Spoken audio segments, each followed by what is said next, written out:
किसी संत का शराब था या फिर एक लड़की के प्यार में पागल राजकुमार की सनक। कैसे हो गया एक ही रात में नेपाल के शाही परिवार का खात्मा। 1 जून 2001 की वो खौफनाक रात जिसने एक हंसते खेलते राज परिवार के 9 लोगों को हमेशा हमेशा के लिए मौत की नींद सुला दी। इस दुख भरी घटना को घटे पूरे 22 साल बीत गए, लेकिन आज भी नेपाल के शाही महल में कत्लेआम की कहानी एक रहस्य बनी हुई है। तो क्या सच में एक राजकुमार एक लड़की की मोहब्बत में इतना पागल हो गया कि उसने अपने ही परिवार के 9 लोगों को मारकर खुद भी गोली मार ली? पूरी कहानी वीडियो में डिटेल्स में बताएंगे, मगर कहानी शुरू करने से पहले आपसे एक छोटी सी गुजारिश है कि अगर आप चैनल पर नए हैं तो वीडियो पसंद आने की सूरत में चैनल को ज़रूर सब्सक्राइब करें, क्योंकि इस चैनल पर हम इसी तरह रहस्य, रोमांच और क्राइम से रिलेटेड सच्ची कहानियाँ लेकर आते रहते हैं। तो चलिए वीडियो की शुरुआत करते हैं।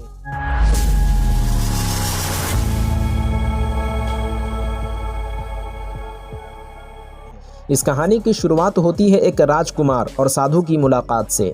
आज से लगभग 300 साल पहले नेपाल के घने जंगलों में एक राजकुमार की मुलाकात एक संत से हुई। साधु ने राजकुमार से कहा कि उन्हें दही से भरा हुआ एक कटोरा चाहिए। घने जंगलों में साधु की इस मांग से राजकुमार थोड़ा परेशान भी हुआ, लेकिन सन्यासी की इस मांग को पूरी करना उसके लिए कोई बड़ी बात नहीं थी।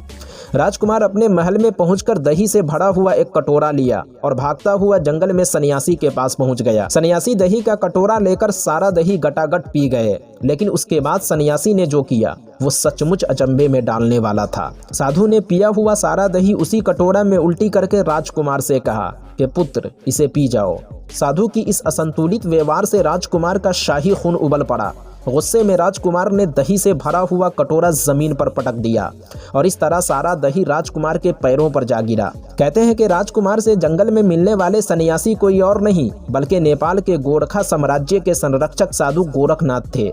हाथों से कटोरा गिराने के बाद राजकुमार पृथ्वी नारायण शाह वहां से जाने लगा, लेकिन राजकुमार बाबा गोरखनाथ की परीक्षा में कामयाब नहीं हो सका। सन्यासी गोरखनाथ अपना परिचय देते हुए राजकुमार के दही में सने हुए दोनों पैरों की तरफ देखते हुए एक श्राप दिया। बाबा गोरखनाथ ने कहा कि इस धरती पर तुम्हारे वंश का शासन इतने ही पीढ़ियों तक चलेगा जितनी उंगलियां तुम्हारे पैरों में है। राजकुमार के पैरों की 10 उंगलियां दही में सनी हुई थी। सन्यासी गोरखनाथ ने कहा कि 11वां नरेश तुम्हारे राजवंश का अंतिम राजा होगा। अब 2001 में नेपाल के शाही महल में हुए कत्लेआम की कहानी जानने से पहले नेपाल के शाह साम्राज्य के बारे में जानना बेहद ज़रूरी है। नेपाल की राजधानी काठमांडू से 100 मील दूर गोरखा जिले से पृथ्वी नारायण शाह ने अपने साम्राज्य का विस्तार किया था। उन्होंने नोवाकोट, कीर्तिपुर, मकवानपुर, चौकोट और काठमांडू घाटी को जीतकर नेपाल की स्थापना की और हिंदू राज्य की नींव डाली, और इस तरह काठमांडू से शाह वंश का शासन शुरू हुआ। पृथ्वी नारायण शाह इस वंश के पहले नरेश यानी राजा थे।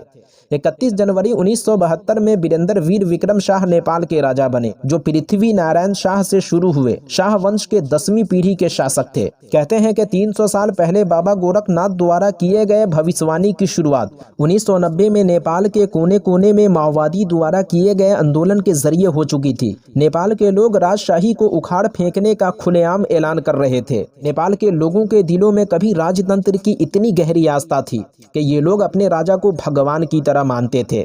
लेकिन पूरे देश में गरीबी और बेरोजगारी के सबब पैदा हुए माओवादी आंदोलन से नेपाल की बड़ी आबादी राजशाही परिवार से बगावत कर बैठी। नेपाल नरेश जहां इन चुनौतियों से जूझ रहे थे, तो वहीं उनके सामने एक और बहुत बड़ी चुनौती राजकुमार दीपेंद्र की शक्ल में था। नेपाल नरेश वीरेंद्र वीर विक्रम शाह के 2 बेटे और 1 बेटी थी। विक्रम शाह ने अपने बेटे राजकुमार दीपेंद्र को अगला राजा घोषित कर दिया था।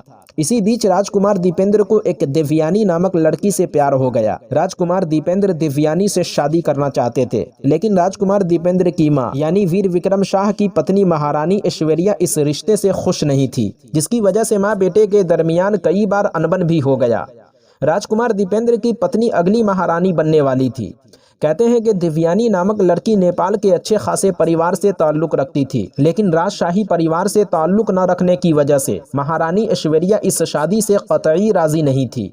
महारानी ऐश्वर्या राजकुमार की शादी सुप्रिया शाह से कराना चाहती थी, सुप्रिया शाह, जो महारानी ऐश्वर्या के रिश्तेदार होने के साथ साथ राजघराने से भी ताल्लुक रखती थी, लेकिन राजकुमार दीपेंद्र देवयानी से शादी करने को लेकर जिद पर अड़े रहे। हालांकि राजकुमार दीपेंद्र की बहन भी चाहती थी कि राजकुमार की शादी दिव्यानी के बजाय सुप्रिया शाह से ही हो, क्योंकि सुप्रिया शाह और राजकुमार की बहन एक ही कॉलेज में पढ़ने के साथ साथ अच्छी खासी दोस्त भी थी। और फिर आई 1 जून 2001 की वो खौफनाक रात, जिसने 10 मिनट के अंदर ही नेपाल के इतिहास को पलट कर रख दिया। कहते हैं कि नेपाल शाही परिवार का एक कल्चर था कि हर फ्राइडे की रात को एक फैमिली डिनर हुआ करता था, जहां शाही परिवार के सारे लोग इकट्ठा होकर एक साथ ही खाना खाते थे।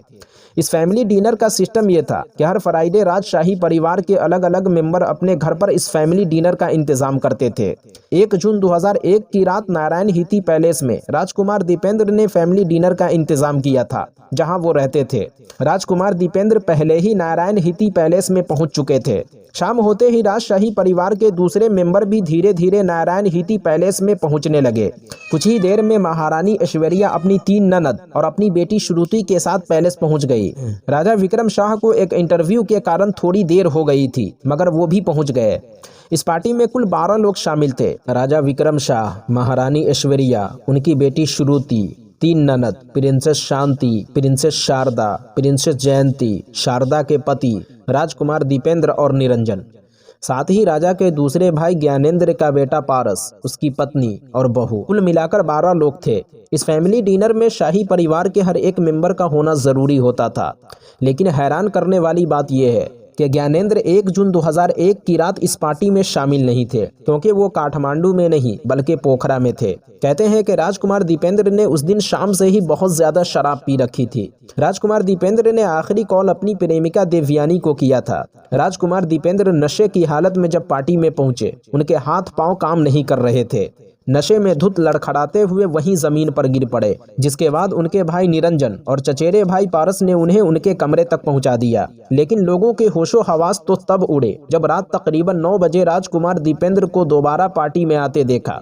लेकिन इस बार वो सादा ड्रेस नहीं बल्कि एक आर्मी की ड्रेस में दोनों कंधों पर मशीन गन लटकाए हुए था। पार्टी में पहुंचने के बाद राजकुमार दीपेंद्र पार्टी में मौजूद लोगों पर अंधाधुंध फायरिंग शुरू कर देता है।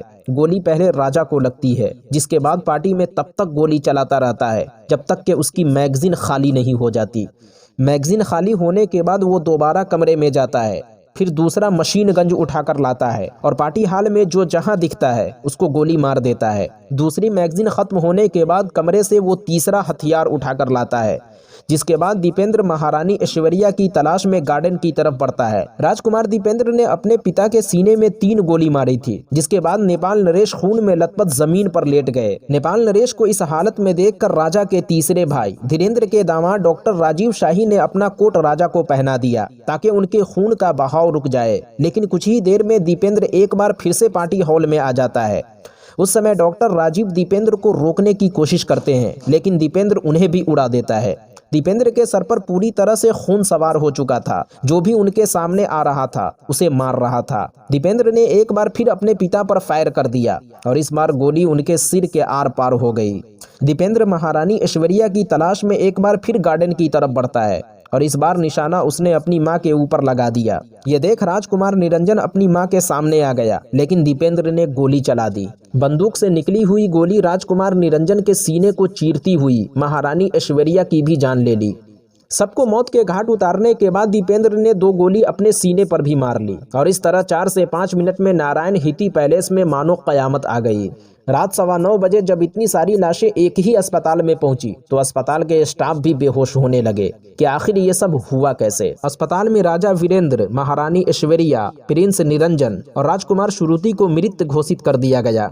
इसके अलावा राज परिवार के 5 सदस्य और मारे गए। दीपेंद्र अस्पताल में बेहोशी के आलम में था, लेकिन उसकी यह बेहोशी 4 जून को मौत में तब्दील हो गई। बेहोशी की हालत में ही राजकुमार दीपेंद्र को 2 जून को नेपाल का राजा घोषित कर दिया गया था, लेकिन 4 जून को राजकुमार दीपेंद्र की मौत के बाद नेपाल नरेश के छोटे भाई ज्ञानेंद्र को नेपाल का नया राजा बना दिया गया। इस कत्लेआम के पीछे कई तरह की कहानियां बताई जाती हैं, लेकिन नेपाल की 95% जनता इस पर विश्वास नहीं करती कि इस कत्लेआम के पीछे प्रिंस दीपेंद्र का हाथ था। इस कत्लेआम के बाद ज्ञानेंद्र वीर विक्रम शाह को नेपाल की लाखों जनता की तरफ से बहुत सारे ताने सुनने को मिले। लेकिन इतने ताने झेल कर राजा बने ज्ञानेंद्र वीर विक्रम शाह कभी जनता का विश्वास जीत नहीं पाए। नेपाल की लाखों जनता यही कहती रही कि इस कत्लेआम के पीछे ज्ञानेंद्र वीर विक्रम शाह का हाथ था। और 2001 के बाद नेपाल में माओवादी आंदोलन ने ऐसा तांडव मचाया कि ज्ञानेंद्र उसके सामने घुटने टेकने पर मजबूर हो गए। और 2008 तक ज्ञानेंद्र वीर विक्रम शाह को नेपाल की राजनीतिक पार्टियों और माओवादी आंदोलन के सामने झुकना पड़ा। 28 मई 2008 को नेपाल में संविधान संशोधन के तहत राजशाही प्रथा का अंत कर दिया गया। 11 जून 2008 को ज्ञानेंद्र वीर विक्रम शाह ने नारायण हीती महल भी खाली कर दिया और इस तरह महाराजा पृथ्वी नारायण शाह की 11वीं पीढ़ी को नेपाल से विदाई लेनी पड़ी। तो क्या सच में संत की भविष्यवाणी सच हो गई? कमेंट बॉक्स में जरूर बताना। और इसी तरह इंटरेस्टिंग फैक्ट और इस दुनिया से जुड़ी अजीबो गरीब मालूमात देखने और सुनने के लिए हमारे चैनल को जरूर सब्सक्राइब करना। मिलते हैं एक और नई वीडियो के साथ, जब तक के लिए अपना ख्याल रखना।